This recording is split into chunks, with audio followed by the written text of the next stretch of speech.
Hello बच्चों, चलिए प्रश्न पढ़ते हैं। प्रश्न दिया है, एक गांव की समीपवर्ती झील में कुछ ही दिनों के भीतर मछलियों की बहुत बड़ी संख्या में मृत्यु होगी।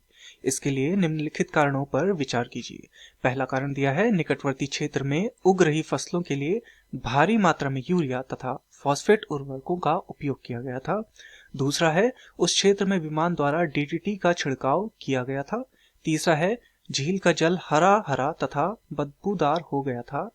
चौथा है, झील में आरंभ में पादप प्लवकों की संख्या घट गई, जिससे प्रकाश संश्लेषण भी बहुत कम हो गया। झील में मछलियों के मरने के ऊपर दिए गए में से दो मुख्य कारण क्या थे? विकल्प ए दूसरा एवं तीसरा, विकल्प बी तीसरा एवं चौथा, विकल्प सी पहला एवं तीसरा, विकल्प डी पहला एवं दूसरा। तो इस प्रश्न में जो हमसे पूछा गया है वो मछलियों के मरने का कारण पूछा गया है। तो इस प्रश्न की जो मुख्य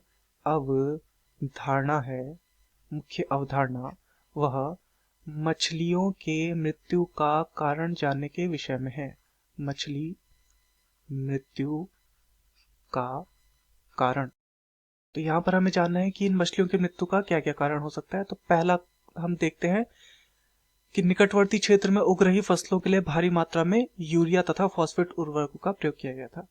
तो जब फसलों के लिए भारी मात्रा में यूरिया तथा फॉस्फेट उर्वरकों का प्रयोग किया जाएगा तो यह पानी झील की तरफ को जाएगा और इस स्थिति में झील में सुपोषण हो जाएगा। सुपोषण अर्थात ऐसी स्थिति जहां पर पोषक तत्वों का पानी में आधिक्य हो जाए। तो यहाँ पर क्या हो जाएगा, इस झील के पानी में नाइट्रोजन तथा साथ में फॉस्फोरस इन पोषक तत्वों की यहाँ पे आधिक्य हो जाएगा झील के पानी में। यह स्थिति सुपोषण कहलाएगी। अब सुपोषण के कारण क्या होगा, जो झील में जो शैवाल होंगे, ये अत्यधिक वृद्धि कर लेंगे। इस स्थिति को एल्गल ब्लूम भी कहा जाता है। और इस कारण से जो झील का पानी है वो हरा एवं बदबूदार हो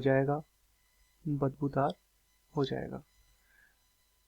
फिर इस झील में ये जो शैवाल हैं, इनकी जब मृत्यु होगी तो इनकी मृत्यु होगी और इनकी मृत्यु के कारण ऑक्सीजन की कमी हो जाएगी।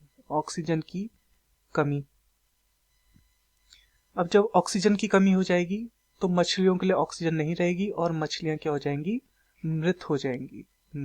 तो यहाँ पे मछलियों की भारी मात्रा में मृत्यु हो जाएगी। तो यहाँ पर हमें जो दिया गया था, पहला, निकटवर्ती क्षेत्र में उग रही फसलों के लिए भारी मात्रा में यूरिया तथा फॉस्फेट उर्वरकों का उपयोग किया गया था। तो ये एक कारण हो सकता है। तीसरा जो है, झील का जल हरा हरा तथा बदबूदार हो गया था। तो यह कारण भी सही है।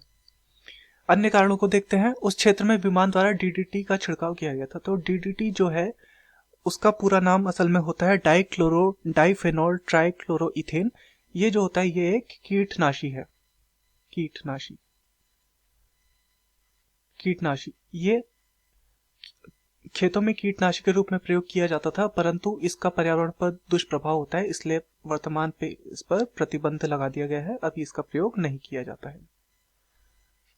अगला जो चौथा हमें कारण दिया गया था वो था, झील में आरंभ में ही पादप प्लवकों की संख्या घट गई थी। तो पादप प्लवक क्या होते हैं, ये जैसे भूमि पर पौधे होते हैं उसी प्रकार से ये जलीय पौधे होते हैं।